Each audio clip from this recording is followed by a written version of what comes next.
Ever since Taylor Swift came out with Folklore, I've been obsessed with the song Mirrorball and Jack Antonoff's production style on it. So I wanted to see if I could recreate it in under 2 hours. And after all that work, here's what I was able to come up with.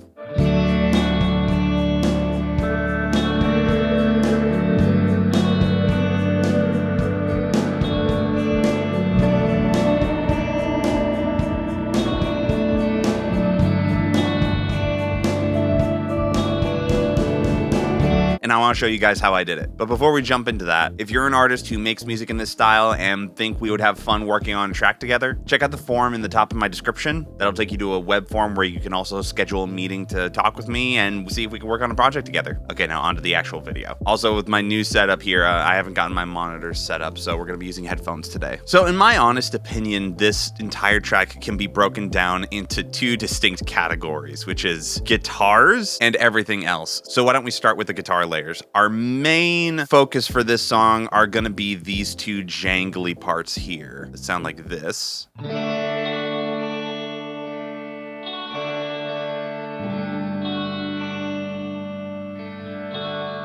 So there's a couple of characteristics about these guitars that to me stand out. First is how jangly they are. They're very spiky in terms of how resonant they are. And there's a couple of things that are adding to that. First is the guitar that we were using. I used my Jazz Master specifically on the bridge pickup because honestly, whatever guitar you're recording with, using the bridge pickup, you're gonna get a lot more of that twang, especially if you're also picking closer to the bridge. I think another thing that was important to getting that tone was the amp. So we're using an AC30 for this, which is very reminiscent of like the Beatles or those sort of vintagey sounding bands. So this is just something I came up with real quick. So if I turn off everything in this patch, our DI just sounds like this.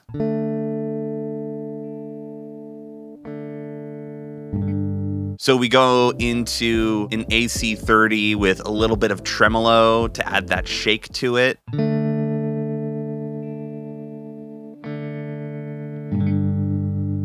I feel like part of this sound is also having like a really fast rate and a really low intensity. So you get this sort of like fluttering effect. After that, I'm throwing it into some compression to level it out.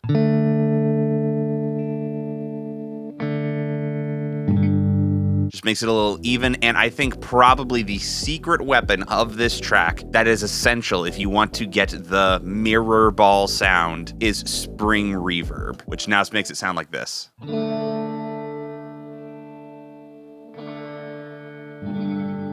Spring reverb is one of those reverbs where it's not really something you use all the time. It's not as practical, in my opinion, as something like a plate, but it has such a strong stylistic feel to it. And so that's a theme for a majority of the guitar layers in this track. I think another thing that adds to this track is the subtle imperfections and like very organic Jack Antonoff sporadic nature of this. Like a lot of these layers feel like they were just sort of jamming in the room and tracking whatever idea they had in the moment. The funny thing about these two parts is that they're actually kind of based around the same chord, which is based around this D major shape. So the chords are mainly going back between a 1 and a 4. So for the 4, you kind of move your middle finger over like this to get that G, and then move it here for the B minor to play the 6. But I think probably the coolest part is that they're slightly different with the right and the left, even though they're double-tracked guitars. So this one here on the left,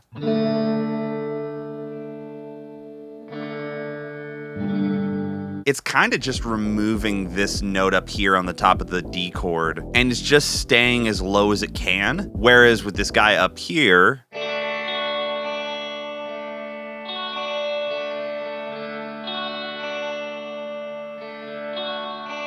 it's doing the opposite. It's basically staying as high as it can, but not actually playing those low roots. So when you add the two of them together,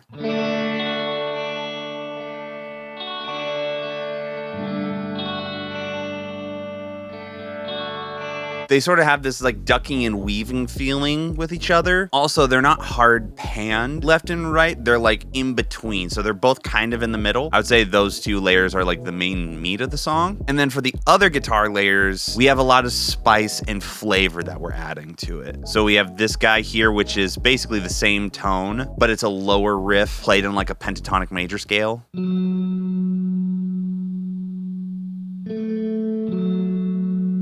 So here's all three of those guys together.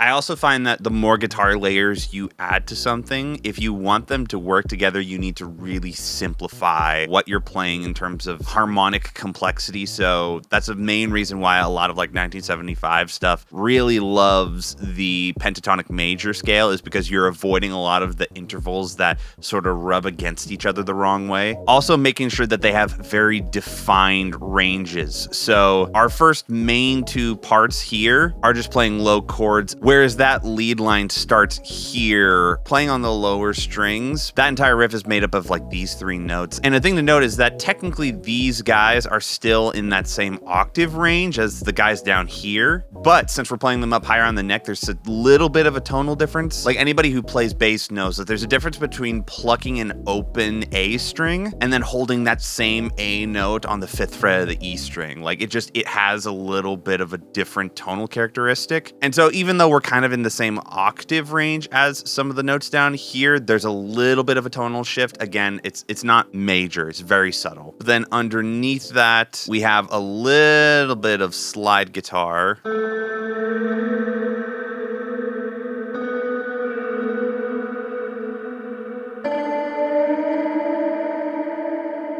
Super ambient stuff using the Creamy Snowflakes preset, but throwing a spring reverb after it, because if I take that spring reverb off, listen to it.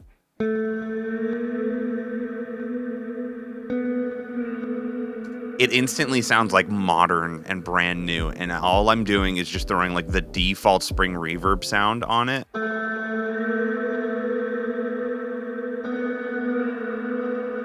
It instantly sounds like older and vibey. Another thing that's good for separating layers is having them all sort of land on different rhythmic points. So these guys are all kind of landing on the one together, which is fine. But you can see this slide is starting when nothing else is. There's these like offbeat up plucks here. Like all of these guys are kind of staggered. And I feel like if you're playing a lot of single note stuff, that's a great way to get another level of separation. So here's all those guys together.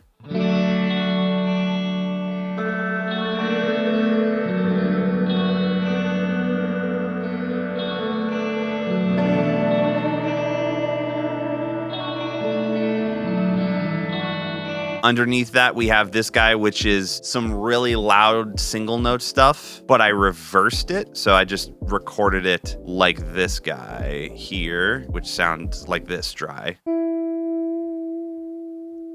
You can hear I was kind of wiggling the note. Vibrato is also a really cool way to sort of add like a modulation effect when you know you're going to throw stuff through a bunch of reverb. It's almost a way to like add a chorus to something. But anyway, I took that and then reversed it. Sounds like this.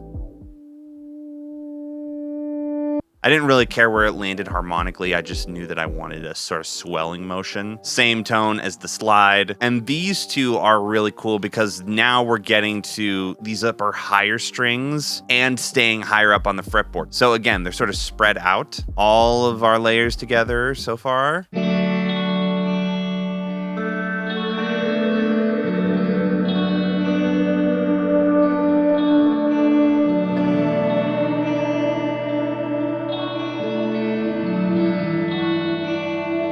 And then our last layer here is this little guy, which is just a turnaround at the end of every progression. And again, completely different range. With that guy, we're above the 12th fret. So here's all of the layers together.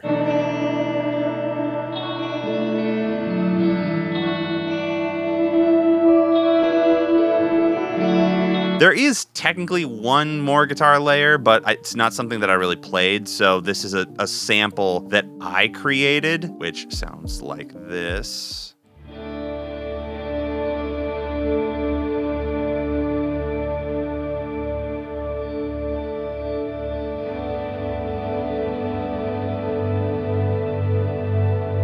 It's just a recording of me playing through a modular patch that I'd done. There's a bunch of like granular stuff, a lot of reverbs, a lot of LFOs, changing the lengths of reverbs. I believe there's a tape delay in there that's like modulating different play heads and play speeds. A lot of nerdy stuff. And yeah, a really fun way to get like cool sound design layers like this is to just like have a separate session where you are making stuff like this and then just render it out as audio so that you can just grab it, which is what I did. I grabbed this sort of beginning part here because it was the tonic of the key that I was playing in. Lucky enough, I played that in D, and Mirrorball is also in D. And I just kind of wanted that one chord, so I just kind of like chopped it up and then just duplicated it over multiple times. I didn't want it to be like super full and take up everything, so I bandpassed it here with an EQ. I really wanted to get that sort of nasaliness because there's not a lot of low end in Mirrorball. I actually have a lossless version of it right here, and I don't want to get in trouble for playing it. So here, I will just leave it muted and show you this audio meter. Like, you can look here at like the signal analyzer. There's a pretty drastic drop off after like 600 hertz. There's not a lot of low end in it, so I wanted to be very careful to not overstep the low end of this. So after that, I got a little bit of spring reverb. This is the Arturia spring, which had this very interesting vibe because I turned the width all the way down to mono. And then I was like, well, what if I take this really lo-fi destroyed sound and then make it stereo again with a ROM reverb? So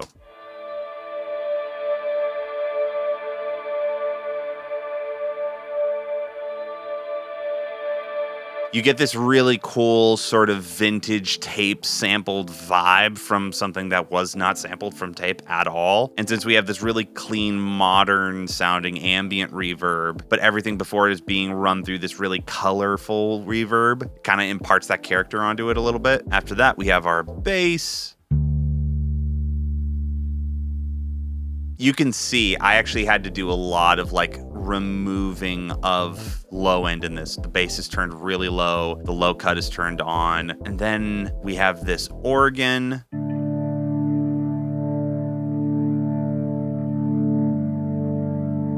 Very U2 sounding organ, honestly. I just grabbed one of like the basic contact ones and messed around with them until I felt it had the general tonal characteristic I needed. Organs have a lot of harmonics, and so I feel like with them, you sort of throw them in almost like a synth. Like you just carve them out with EQ depending on what you want and what you don't want. So you can see I really low passed it here. If I take off that low pass,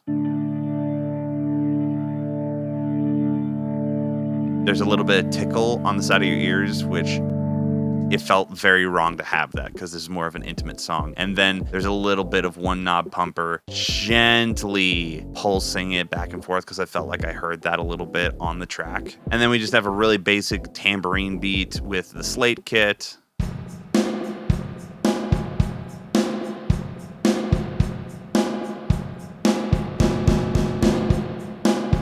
I also thought something that was kind of cool in Mirrorball is that there's this weird sort of delay effect at the end of every turnaround. Listen for it next time you hear the song. There's this like running the whole kit through this tape delay feel.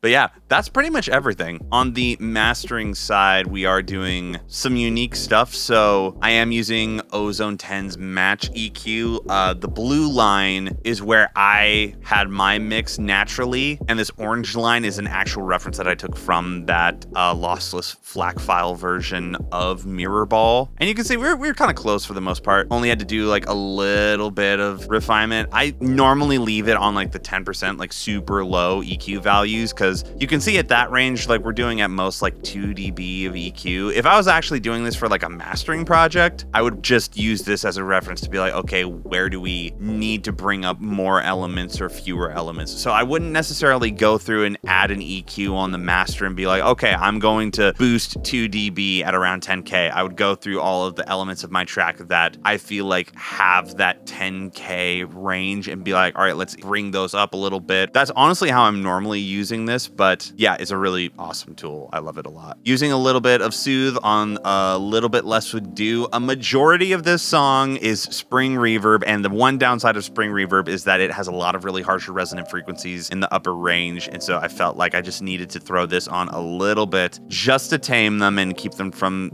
being a little too piercing. But then at the same time, it's like you kind of have to pick and choose your battles, because if you tame the resonant frequencies too much, then you've kind of removed the part that sounds like a spring reverb. Big whoop, RC20, who's surprised? Just on 9%, and then a little bit of Fab Filter Pro L2 to bring it up to volume. And here's what all of that sounds like together.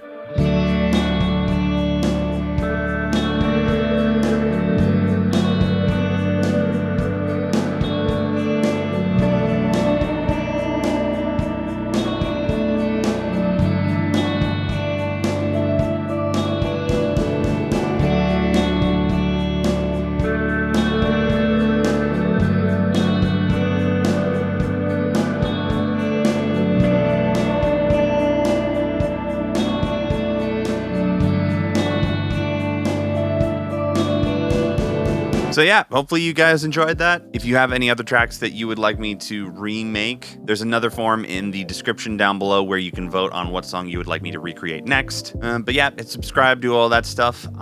Yeah, this one was really fun. I will see you guys next week.